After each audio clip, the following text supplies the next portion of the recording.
Olá pessoal, boa noite. Vamos nos acalmando agora. Antes da gente seguir para a nossa palestra, alguns anúncios de abertura, como de costume, né? Falar aqui do atendimento fraterno. Campanha do Quilo aos domingos, de 9 às 11 da manhã. A visita também aos doentes, né, aos acamados. Todo domingo às 9 da manhã, a gente está com uma equipe muito grande aí trabalhando nessas duas campanhas que a gente tem aqui na casa, né? O Brechó Tintino Pires, como sempre, a gente precisa de muita ajuda, né? Porque ele ajuda o Chico Xavier, o Levanta de Novo, o Leal, Asilo, Enxoval para Bebê para os assistidos da casa e a Causa Pet também.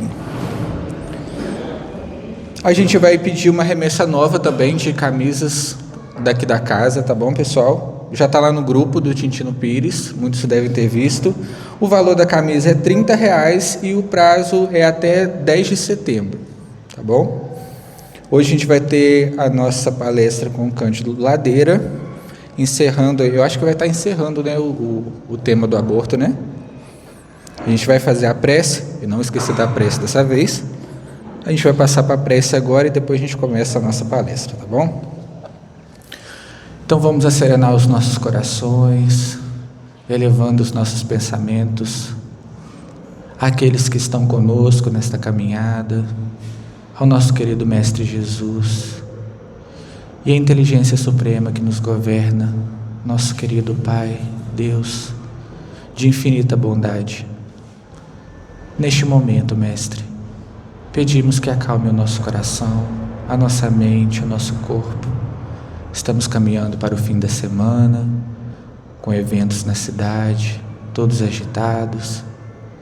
Mas agora, neste momento, Mestre, estamos aqui para adquirir um pouco mais de conhecimento, que a nossa mente esteja aberta e tenhamos ouvidos de ouvir o que nas entrelinhas, com muitas interpretações diferentes das mesmas palavras, o Senhor deixou para nós.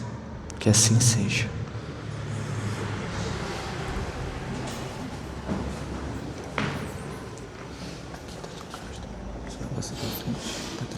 Aí eu vou para frente. Ali, aqui vai ser.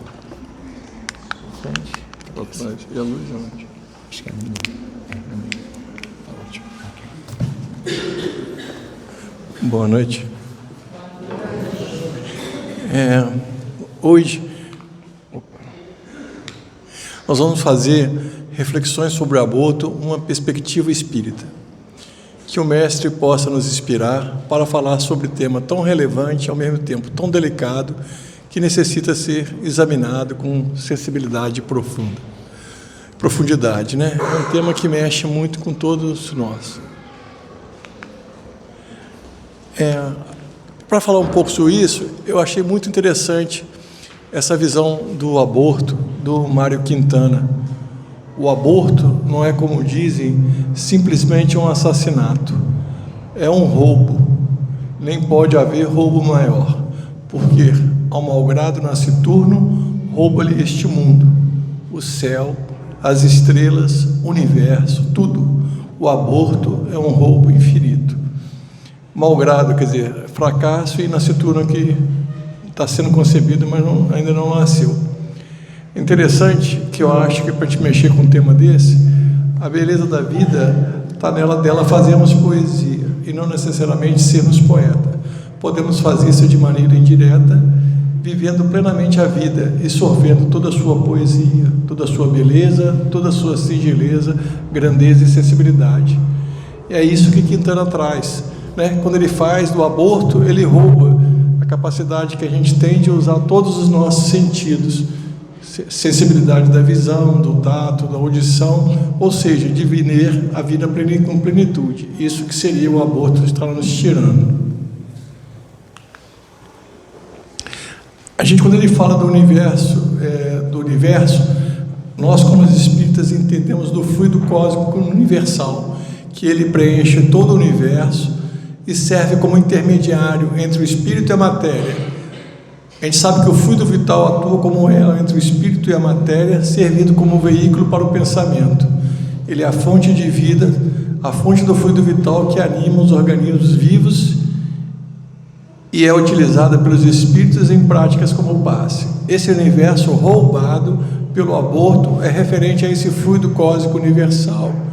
Através da vontade do pensamento dos espíritos, o fluido universal se transforma em diversas formas de matéria, energia e compõe o universo. A gente tem que pensar que o espírito gera um pensamento que leva a uma emoção, que é uma coisa inconsciente, que leva ao comportamento, aos sentimentos primeiro, depois ao comportamento e aos hábitos.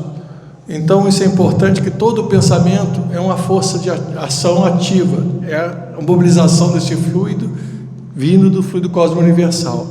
E quando a gente pratica o aborto, você está tirando toda essa sua possibilidade da gente vivenciar isso tudo. Aqui a gente vai a alguns conceitos para a gente poder entender. Aborto é a interrupção de uma gravidez em qualquer período gestacional que cause a morte do concepto. Abortamento é a interrupção da gravidez até o 20º ou 22º semanas, com produto da concepção pesando menos de 500 gramas. Já o conceito jurídico penal, aborto é sinônimo de abortamento e se trata de interrupção da gestação em qualquer tempo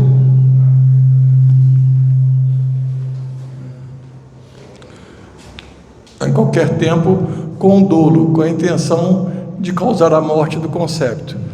No Brasil, o aborto é crime, exceto em caso de estupro, risco de morte para a mãe ou se o feto é anencefalo, uma malformação cerebral. Isso é importante para a gente avaliar. Nós espíritas sabemos que o cérebro não dirige a mente, o espírito age sobre o cérebro, ele é que dirige o cérebro e não o contrário, ou seja, a mente é que dirige o cérebro e não o contrário. Isso é importante porque até para a gente poder entender essa colocação, a gente vai poder entender por que nós, espíritas, somos, mesmo no anencefalo, a gente acha que ali está provocando o aborto. A gente vai explicar por quê. Isso agora a gente pegou vários artigos sobre vários cientistas. No momento em que o espermatozoide ultrapassa a membrana do óvulo, inicia-se um processo de desenvolvimento de fatos sucessivos, que só terminarão com a morte do novo indivíduo formado. Essa é a definição de um ser vivo. Ele se inicia em determinado momento, prossegue continuamente por diferentes etapas próprias de sua história individual até a sua morte. A definição de Cerqueira. É a mesma vida a se manifestar. Portanto, não se interessa se a interrupção desta vida ocorre no início ou final da gestação. Em qualquer fase, será sempre um aborto. Médicos, biólogos e outros cientistas concordam que a concepção marca o início da vida. Vários cientistas, biólogos e médicos. Da vida de um ser humano, um ser que está vivo e é membro de uma nova espécie. Sobre esse ponto, existe uma concordância esmagadora num sem fim de artigos científicos na área da medicina e biologia. Que é interessante da gente poder entender um pouquinho da anencefalia. Só para a gente dar uma explicação, isso aqui é um cérebro. Isso aqui no meio, que a gente chama isso aqui de corpo caloso. Ele une os dois cérebros. Então, e aqui forma o que a gente chama de os ventrículos do lado de cá, são dois ventrículos no meio do cérebro que se colam. Aí você tem ventrículo, um primeiro e segundo ventrículo, aqui você estaria o terceiro ventrículo e aqui estaria o quarto ventrículo. O que isso é importante? Aqui no cérebro da gente forma o líquor, o líquido que ele vai escoar nesse terceiro ventrículo, passa por quarto ventrículo e envolve a nossa coluna toda, onde você tira líquido que a gente chamava o líquor da espinha. Por que isso é importante? Mesmo no anencefalo, agora isso tudo aqui que a gente chama, essa parte do cérebro chama telencéfalo, aí essa parte aqui chama diencéfalo, e essa parte aqui de baixo a gente chama tronco encefálico. Isso tudo aqui, ó, isso aqui é o cerebelo, isso tudo aqui está dentro da calota craniana. É errado, quando a gente fala cérebro, a gente só fala nisso aqui. O correto é a gente falar encéfalo, porque tudo que está dentro da cabeça da calota craniana é o cérebro, o encéfalo e o tronco encefálico. O que é o tronco encefálico? Ele é formado pela medula oblonga, pelo mesencéfalo e pela ponte. Ó, ponte, mesencéfalo e medula. Isso aqui forma o tronco encefálico que está dentro do cérebro. Então vamos lá. Mesmo no anencéfalo, temos a formação parcial ou total desse tronco, um pedaço desse tronco fica pronto, porque é o seguinte, na evolução humana, a evolução começa nesse tronco e os animais foram se desenvolvendo até essa parte mais nova, que é o neocérebro, que é mais nova que a gente tem, que os animais têm menos quantidade. Então, ó, mesmo no anencéfalo, temos a formação parcial ou total do tronco encefálico, ausência parcial do cérebro, algum pedaço pode ficar sem, ou da calota craniana, do cerebelo e das meninges que encobre esse cérebro. No espiritismo, isso é importante a gente saber, que a ligação entre o espírito e o corpo físico é feita pelo cordão fluídico, também conhecido como cordão de prata, que se dá no quarto ventrículo do cérebro. A gente fala na desencarnação, no André Luiz, ele fala sobre essa área de seu último pedaço a cortar no cordão fluídico. Então, se a gente entende que o espírito se liga aqui e está dentro do tronco encefálico, mesmo que falte qualquer parte desse corpo e ele viva por um período, o espírito está ali ligado a esse corpo que está ali no momento. Então, nós sabemos que a ligação entre o espírito se faz nesse quarto ventrículo. O quarto está localizado no tronco encefálico, especificamente na região entre a ponte e a medula oblonga, abaixo do cerebelo. Concluímos, então, que mesmo no anencéfalo ali já tem um espírito. Isso somos contra o aborto, pois o mesmo que o espírito viva por um período, isso é importante para ele. Isso aqui a gente foi puxar, aqui são as consequências psicológicas do aborto. Aqui a gente só fez um resumo, isso assim, no nosso estudo, a gente tirou a maior parte desse estudo sobre o livro da Associação Médico Espírita chamado Bioética Espírita. A Associação Médico Espírita foi feito esse livro sobre José Roberto, ele é um médico lá do Espírito Santo, ele com vários médicos catalogaram esse livro de bioética que discute sobre tudo. Posso fazer uma pergunta? Mesmo ele estendo dessa forma de ser médico, os estudos não aceitam o aborto num serviço desse jeito, sem o cérebro. Ele consegue sobreviver. Sim. Porque eu já ouvi uma história, você já ouviu falar do pastor sem cérebro?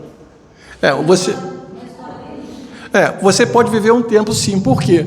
Porque se a gente for voltar aqui atrás, ó, aqui dentro, essa parte que está aqui, o tronco encefálico, ele é responsável pelas funções vitais do nosso organismo. Aqui dentro está o centro da respiração, o centro cardíaco. Quando existe o que a gente chama de morte encefálica, o que acontece? Não há fluxo no cérebro. Essa parte aqui do tronco cerebral não tem sangue. Então, não tem aqui. Quando você tem morte encefálica, daqui para cima não tem sangue. Você estuda, a gente que faz TTI, trabalha com morte encefálica, a gente avalia alguns reflexos que são presentes no tronco encefálico. Que você não tem respiração, a sua pressão é baixa, você precisa de drogas para manter e você precisa do aparelho para respirar. Você mantém o paciente vivo na terapia intensiva com morte encefálica para doação de órgãos, porque você mantém essa vida. Então, como um anencéfalo tem tronco, ele tem vida sim, pode durar semanas, meses, até anos. Isso depende qual órgão que está lesado, o que tem para ele, tá? Esses artigos, são muitos e muitos artigos. Quando a gente fez o estudo lá, tem mais de 20, 30 artigos. Depois, se o pessoal quiser, a gente passa todos esses artigos que foram feitos. Então, desses artigos, o que eles falam? Estudo de 25 anos mostram que mulheres com menos de 25 anos que fizeram aborto tiveram taxa elevada de problemas de saúde mental, como depressão, ansiedade, comportamentos suicidas e transtorno por substâncias. Esse é um dos vários trabalhos. Outros trabalhos dizem, o estudo com 500 mulheres mostrou que mais de 85% relataram reação emocional negativa, tristeza, culpa, arrependimento e decepção. Tiveram taxas de distúrbio mental 1 1,4 a 1,8 vezes maiores em comparação àquelas que não fizeram aborto. Outra coisa que foi estudada é o estresse pós-traumático. Inúmeras pesquisas demonstram que mulheres que fizeram aborto apresentaram prevalência significativa maior de estresse pós-traumático, depressão, abuso de substâncias químicas, ansiedade e ideação suicida. O aborto, em qualquer das condições, nunca será seguro. Sempre será uma experiência traumática, com graves consequências orgânicas e mentais, além de ser uma grande violência contra a vida da criança e também contra a mulher. Isso aqui é interessante, porque a gente percebe ver que o Lar de Preservação da Vida em Maringá, ele tem desde 1987, tem como objetivo preservar a vida intrauterina através do apoio à gestante em situação de vulnerabilidade e risco social ou na gravidez não planejada, escuta qualificada, sem julgamentos, ajuda imediata, gratuita e sigilosa, envio de enxoval pelo correio em todo o território brasileiro. Inclusive, quando eles dão todo o suporte psicológico e quando a mãe quer fazer a doação da criança, eles trabalham todo esse aspecto. Então, isso é importante, porque a gente percebe muitas vezes o que faz às vezes a mulher tomar atitude é a não possibilidade, e sim os julgamentos e toda a cobrança. Quando ela tem um suporte, muitas vezes essa mãe modifica a sua visão. E também existe o CERV, em São Paulo, que é um centro de reestruturação para a vida e oferece assistência integral a mulheres e a familiares que enfrentam uma gravidez inesperada, vítimas de abuso sexual, violência doméstica ou qualquer que tenha passado pela experiência do aborto. Estudos mostram que o aborto não é uma questão de dar à mulher uma escolha, e sim, tragicamente, é uma situação em que as mulheres sentiram que não tinham nenhuma escolha. Isso é importante a gente perceber, que todo esse sofrimento e toda a vulnerabilidade que ela tem. Agora nós vamos à visão espírita sobre o aborto, né? Livro dos Espíritos. Constitui crime a provocação do aborto em qualquer período da gestação, a crime sempre que transgrides a lei de Deus. Uma mãe ou quem quer que seja cometerá crime sempre que tirar a vida de uma criança antes de seu nascimento. Por isso que impede que uma alma de passar pelas suas provas e que serviria de instrumento o corpo que está formando. Qual o primeiro de todos os direitos naturais do homem? O de viver, pois isso ninguém tem o direito de atentar contra a vida de seu semelhante, nem de fazer nada que possa comprometer a sua experiência corporal, sendo a vida um bem indisponível. Os Espíritos são bem claros em relação a toda essa parte do aborto. A gente tem que entender que as leis divinas permanecem acima de tudo, acima das leis humanas, que são temporárias e falíveis. Mesmo que o aborto seja legalizado ou descriminalizado, na nossa posição deve ser sempre de respeito à vida, não aceitando o aborto provocado. Isso é interessante, que a gente vai percebendo que as leis divinas, elas são perfeitas. Como nós somos seres de perfectibilidade, trabalhando a nossa perfeição, a gente percebe que as nossas leis vão mudando de acordo com a evolução. Antigamente, as pessoas chamavam para duelo, matavam as pessoas em praça pública, então a nossa moralidade vem se transformando, mas ainda estão muito distantes da perfeição. E as leis divinas, a gente percebe que elas são perfeitas. Isso é interessante porque elas não estão sujeitas às mudanças, por isso que as nossas leis estão sempre sendo modificadas, à medida que a gente vai se transformando intelectualmente e moralmente, que a nossa evolução se faz nesses dois aspectos, né? Não só na parte da inteligência, mas também na moralidade. A gente precisa desenvolver essas duas asas para poder entender a grandeza e a justiça divina e essas leis divinas. A situação do espírito que passa por um aborto dependerá muito de suas condições mentais e das conquistas que já conseguiu ao longo dos séculos. Há espíritos que desencarnam em estado de grande revolta. Nesses casos, imbuídos de ideias de vingança, esses espíritos recusam-se a toda espécie de auxílio dos benfeitores espirituais para obsediarem as mães, pais ou profissionais que ocorreram para o desencarne. Isso é muito interessante. Essa resposta aqui foi do Chico Xavier no Pinga Fogo, naquelas entrevistas do Pinga Fogo que ele fez. Então, essa foi a resposta para ele. Interessante que, olha só, a responsabilidade não é só da mãe, são do pai e dos profissionais que estão envolvidos em todo o processo. É todo mundo junto nesse processo. Outros, porém, apesar da situação dolorosa que passarem, retornam às colônias espirituais, onde se submetem a tratamentos intensivos, quer dizer, a gente mostra como leva sofrimento a esses seres, né?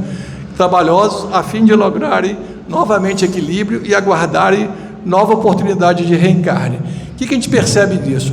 Que muitos desses espíritos que não conseguiram encarar, que sofreram o aborto, de acordo com a sua evolução espiritual, eles podem vir a obsediarem as mães e aquelas pessoas envolvidas em todo o processo, ou de acordo com a sua evolução, eles podem trabalhar esse perdão, mas mesmo assim eles estão sujeitos a todo um trabalho, um tratamento para trabalhar aquele corpo espiritual dele que foi deformado durante o procedimento, né? A gente não pode esquecer que a gente está fazendo uma agressão a esse corpo no aborto. Entretanto, não devemos nunca esquecer que cada dia refazemos nossos destinos e por mais que tenhamos cometido faltas, o Evangelho do Cristo se desdobra diante de nós com as suas imensas possibilidades. Chico Xavier sempre ele é muito misericordioso, quer dizer, ele passa toda essa misericórdia divina. Então, por isso que ele fala que não nunca esquecer que refazemos os nossos destinos, por mais que tenham cometido falta, o Evangelho de Cristo se desdobra diante de nós com as suas imensas possibilidades. Outra coisa importante para a gente pensar sobre isso é que a gente percebe no nosso Mestre Jesus a sabedoria dele diante da mulher adúltera, que ele condena o pecado e não o pecador. Isso é muito importante para a gente. Quando você condena o pecado, você possibilita aquela pessoa a se refazer, a se transformar. Quando a gente condena só o pecado, agora quando a gente condena o pecador, a gente está massacrando, a gente está atrapalhando e dificultando essa pessoa de se avaliar, de crescer, e só vai estimular nela o processo depressivo, esse processo de culpa, que a gente sabe que a culpa é muito ruim em todos os sentidos.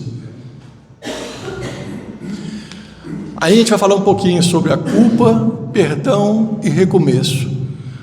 Segundo Joana de Ângeles, no livro Conflitos Existenciais, a culpa é a raiva de si mesmo. Reconhecendo a culpa, temos que ir à ação, retificando nossos passos. Ficar preso na culpa é permanecer paralisado. A Joana fala que a culpa é como se a gente estivesse num bloco de gelo, a gente fica engessado. Então, e ela é a raiva de si mesmo, a gente precisa se libertar dessa culpa.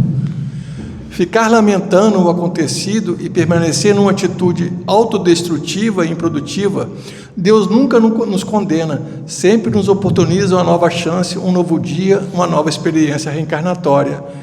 É aqui, ó, Deus condena o pecado, mas não o pecador, Ele sempre dá a possibilidade da nossa transformação. Reparação e recomeço. Nós, como espíritas, a gente sabe que todas as vezes que a gente se faz uma desarmoniza a nós mesmos e a natureza, nós só não precisamos somente arrepender, mas precisamos reparar aquilo que a gente fez. Então vamos lá. Reparação e recomeço. A proposta espírita é abandonar o culto ao remorso imobilizador, que o remorso só remói, você só fica naquele sentimento, não trabalha ele, não evolui. Liberando a consciência do conteúdo traumático por meio da mudança de comportamento, trabalhando em favor do bem, na prática da caridade e na dedicação ao próximo.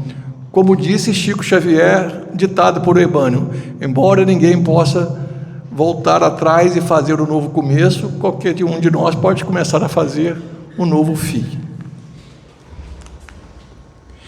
Isso aqui é interessante, do amor como essência da vida.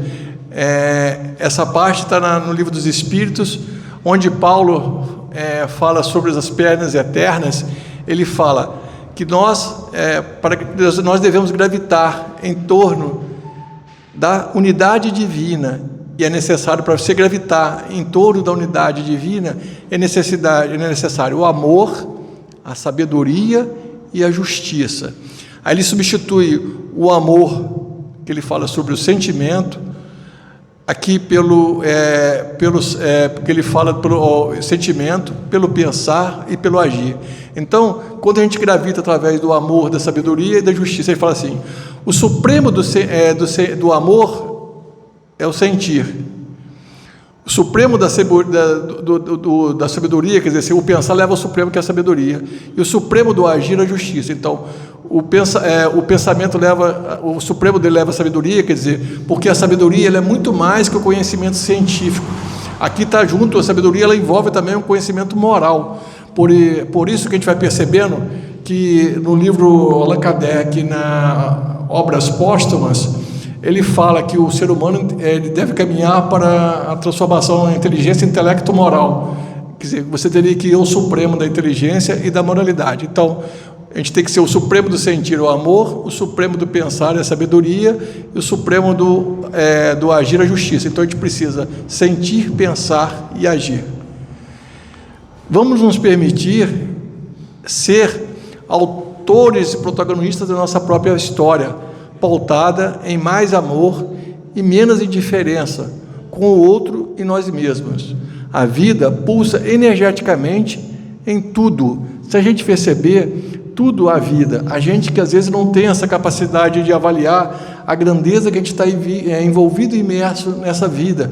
E por isso que Quintana coloca que a pior coisa que a gente faz a um espírito é roubar ele essa possibilidade de vida.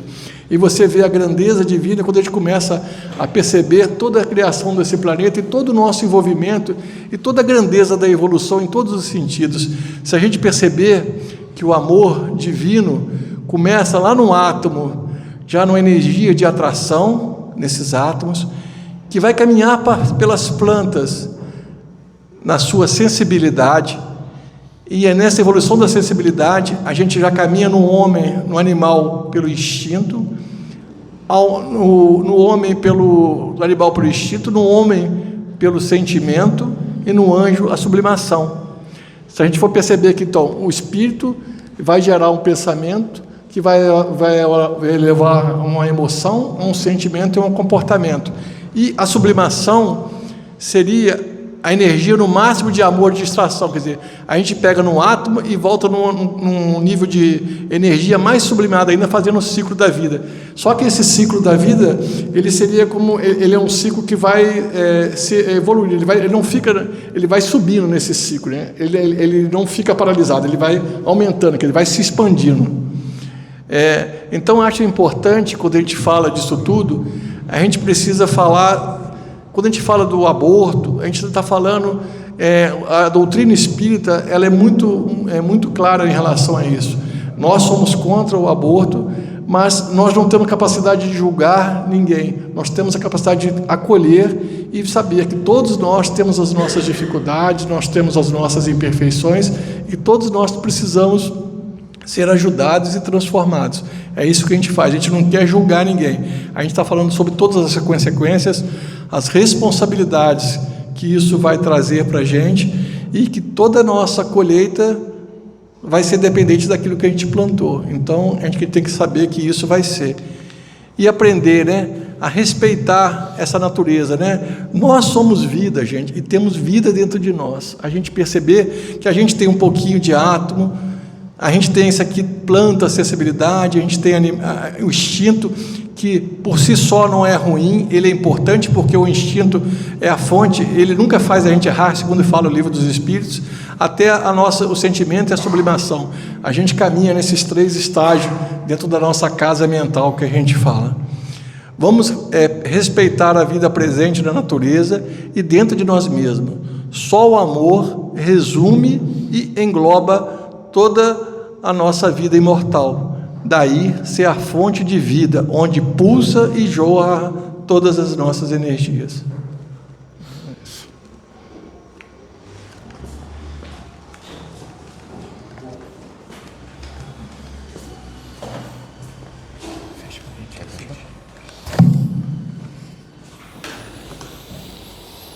Nós vamos agradecer ao Cândido pela excelente abordagem